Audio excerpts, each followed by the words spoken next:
Also in the street plan of Washington, you find pentagrams.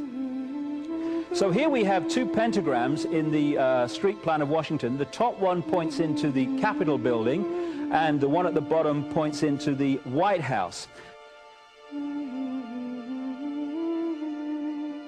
This is a political building, so we're told. In fact, it's a temple to a secret society, built by the Freemasons to a specific design, Congress, the Congress building. Where did it get its name from? Capitol Hill, from a sacred place of the Roman Brotherhood going way back called Capitoline Hill. And when Madeleine Albright, high priestess of this brotherhood, became Secretary of State, and she went across on her first overseas visit to Europe, she actually went to Rome and made an official visit, what for her would have been a pilgrimage to Capitoline Hill in Rome, and that's where we get Capitol Hill from. This is George Washington. In the last century, they decided they didn't have a decent statue of George, so instead of getting an American to produce one, they ordered it from Italy, from Florence. And when it arrived on the dockside, people were staggered, because here was George, the first president of the United States, depicted naked from the waist up with this cloth over his Bill Clinton's, and then pointing up one arm, pointing down the other. What's going on? Unless you realize where these people are coming from, it's inexplicable. Well, if you just hold that in your mind, arm up, arm down, naked from the waist up, and then Bill Clinton's covered in a piece of cloth, well, this is where it's coming from. This is the ancient depiction of the compilation of the negative force symbol that the Templars worshipped, or the high-level Templars worshipped anyway, called Baphomet. And this is why that they depicted George Washington in that way.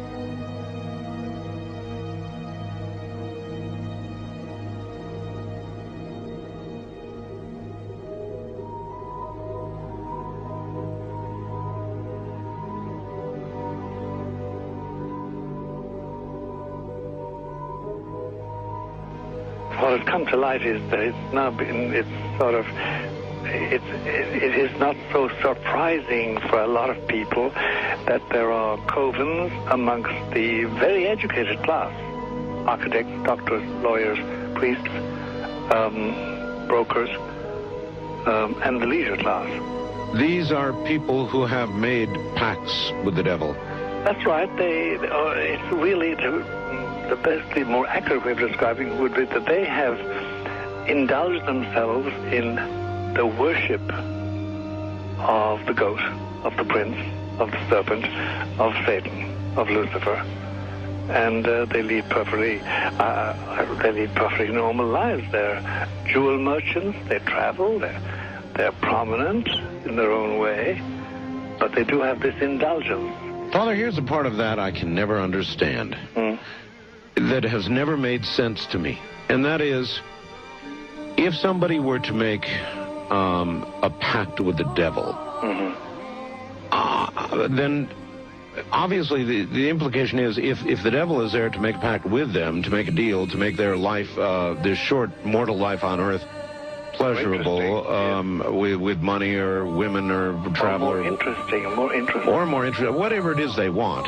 Yes. Then they are aware of the presence of the devil, and they are obviously aware then of the presence of God as well, and they nevertheless make a conscious, stupid, short-term, blind choice to take what they can get in this lifetime. And to embrace one, you must embrace the other. It's not like it's some wishy-washy prison. I know you do. It is a very not easy to understand, except when you talk with them, when they let their hair down and peel grapes, as we say, and when they're on their way to being cured of what or healed is the proper word. You find that there's an exhilaration and a satisfaction which is both sensual and sexual and mental when they really indulge in Luciferian worship. There is a peculiar exhilaration. Like a drug, then? Yes, it's a peculiar exhilaration. And of course, the godly instincts in us all, the angelic in us all, because we all have something angelic and something godly, besides everything else, a lot of other negative things, that is quenched.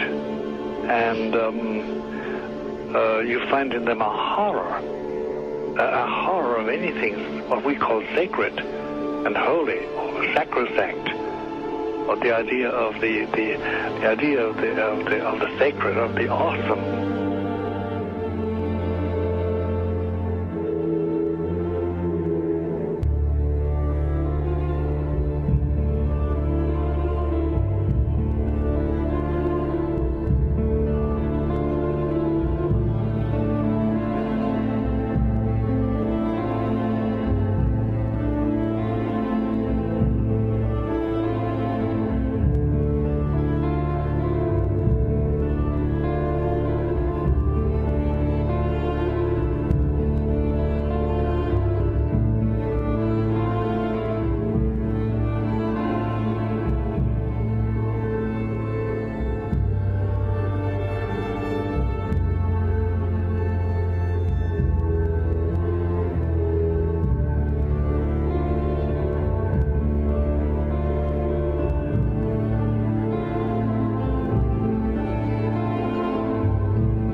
How in the world did you ever get involved in praying to demon spirits?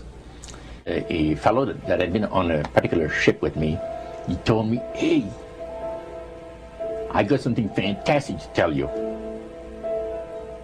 He said, "I am affiliated with people that speak with the spirits of the dead. How would you like to talk to the spirit of your dead mother?" And I was shocked. I was shocked.